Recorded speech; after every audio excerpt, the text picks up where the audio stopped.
Yeah. Meron pang, we still have 2 games. Tapos if I remember it right, yung mga ibang teams may mga 6, parang Toketex yata, may 5 games, 6 games pa rin.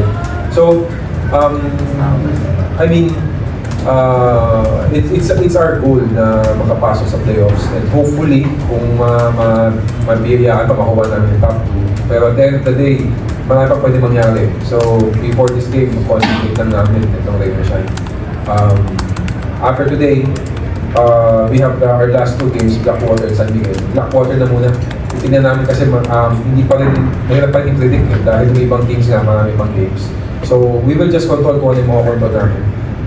But kunin namin momentum going to the playoffs na hopefully naman maka-advance kami sa playoffs, and medyo na kami sa first round, hopefully maka-advance kami at the end of first round. But yun na nga, yung mga lessons na nakuha namin from last game, closing out the game, itong game na to, playing with team defense, hopefully ma-carry out namin, ma-carry over namin yung mga lessons na yun, bring it to the playoffs.